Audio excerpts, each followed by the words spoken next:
Сәлем оқушымыз 8-ші сыныптың алгебрасы 9-да 4-ші есепті қарастыратын боламыз. Есептің шарты бойынша берілген квадрат үш мүшелердің түбірлерін табыңдар дейді. Яғни номері 9-да 4-ші есеп. Берілген үш мүшелердің барлығын 0-ге теңестіріп, кәдімгі квадрат теңдеуге келтіріп барып, оның түбірлерін анықтаймыз.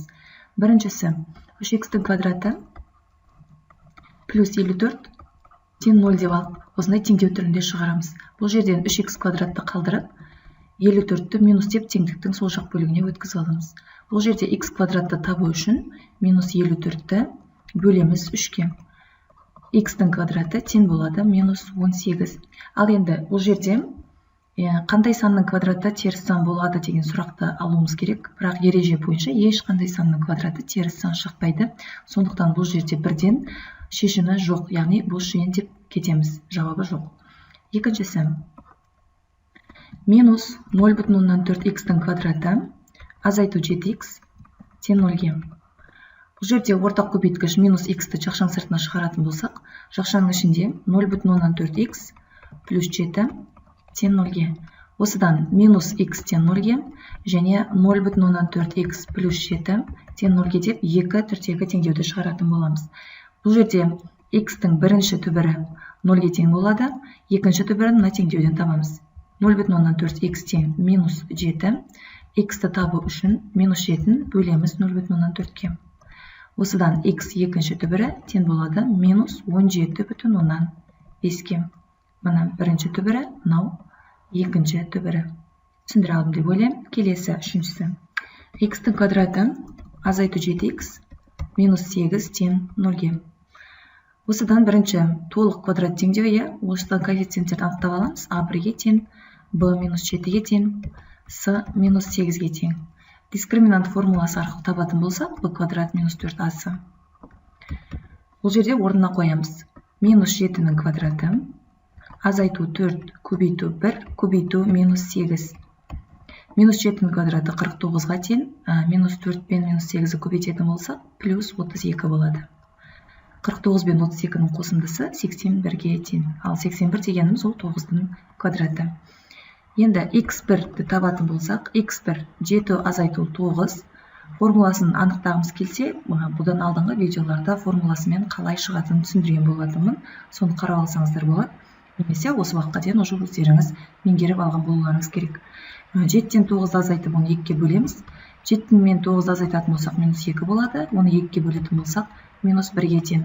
Х екінші түбірі 7 қосу 9 бөлімінде 2. 7 мен 9-ның қосындысы 16, 2-ке бөлетін болсақ, 8-ге тең. Есептің түбірі минус 1 және 8.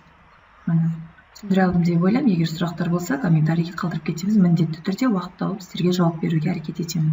Төртіншісі, х-тің квадраты плюс 7х минус 8 тең 0 түріндегі теңдеу түріне келтіреміз. Дискриминант табатын болсақ, 49 қосу 4 көбейтілген 8 тең 49 плюс 32 тең 81. Егер байқаған болсаңыздар, мен бірден формулаға қойып есептеп кеттім. Егер түсінбесеңіздер, тағы да айтам, комментарийге қалдырып кетеміз. Х біріншін табамыз. 81 дегеніміз бұл жерде 9-дың квадраты.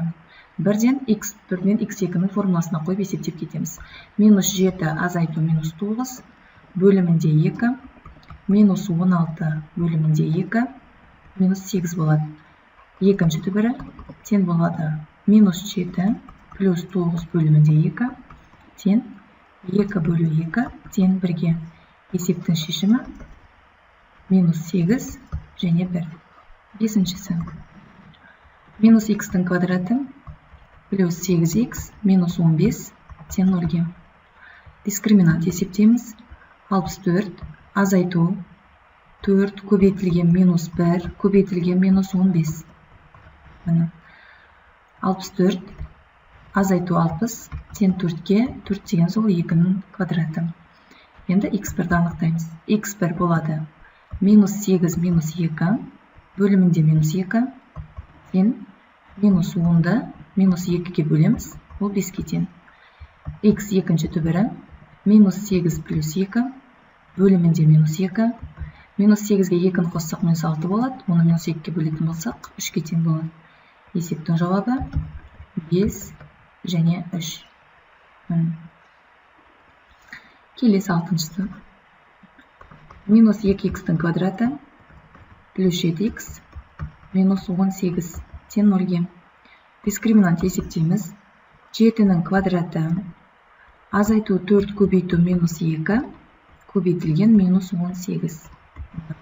7-нің квадраты 49 болады. 49 азайту. Так, минус 4-ті минус 2-ге көбейтеміз 8 болады. 8-ді минус 18-ге көбейтсек минус 144 болады. 49-дан 144 азайтатын болсақ минус 95-ге тең болады. Ал 95 минус дегеніміз ол теріс сан.